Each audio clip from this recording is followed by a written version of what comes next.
Eco friendly basket అండి, లక్కీగా బాగానే దొరికాయండి. నేను గోంతట్టు. ఇప్పుడు దీంట్లో మేము బీజామృతంతో శుద్ధి చేసాం కదా, నెల్లూరు మొలకొలకలు అంటాం. చాలా అద్భుతంగా ఉంది రైస్.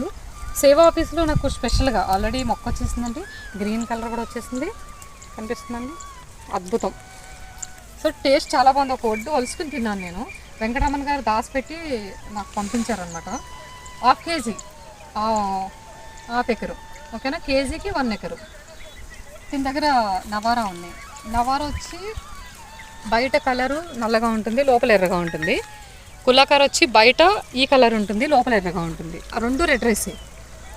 బయట విత్తనంతో మనం ఆ వేరియేషన్ తెలుసుకోగలుగుతాం. మీకు రెండు మళ్ళీ వలిసిన తర్వాత ఒకలాగే ఉంటుంది పక్కన పెడితే, ఓకేనా. తన దగ్గర కుంకుమ పువ్వు 1 కేజీ తీసుకున్నాం. గోందు భోగి 1 కేజీ తీసుకున్నాను. అది ఇంటి దగ్గర ఉందండి, ఇంకా మొలకలు రాలేదు, అది కొంచెం లేట్ అయింది. దానికోసం ఒక మడ వదిలేస్తాం. ఇప్పుడు ఈ 4 భాగాలు చేసాము. దీంట్లో తెల్లగలిజేరు ఎర్రగలిజేరు విపరీతంగా పెరిగిపోయింది. 8 మంత్స్ నుంచి మా ఆవులు బుల్స్ మొత్తం ఫ్రీ గ్రేజింగ్ చేస్తున్నాయి ఇక్కడ కంటిన్యూగా. 8 మంత్స్ నుంచి వాటి పీడ మూత్రం ఇక్కడే ఉండిపోయింది.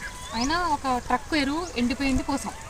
ఆ బలము, వాటి ఫ్రీ గ్రేజింగ్ బలము అట్లా అడిగి పెడితేనే భూమి పులకరిస్తుంది. అది మన దేశీ ఆవు గొప్పతనం. తర్వాత తెల్లగలిజేరు ఎర్రగలిజేరు కూడా చూడండి. ఇది పునర్నవి అంటారు. కిడ్నీ స్టోన్స్ కరగబెడుతుంది, చాలా మంచిది హెల్త్కి.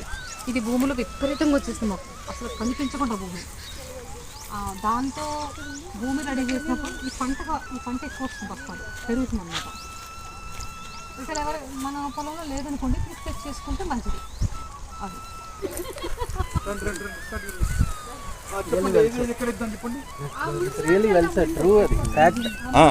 లాస్ట్ క్రాప్ వచ్చేసి కుంకుమశాలి కులాకారు మన చిరుమంగళారం వేసాను.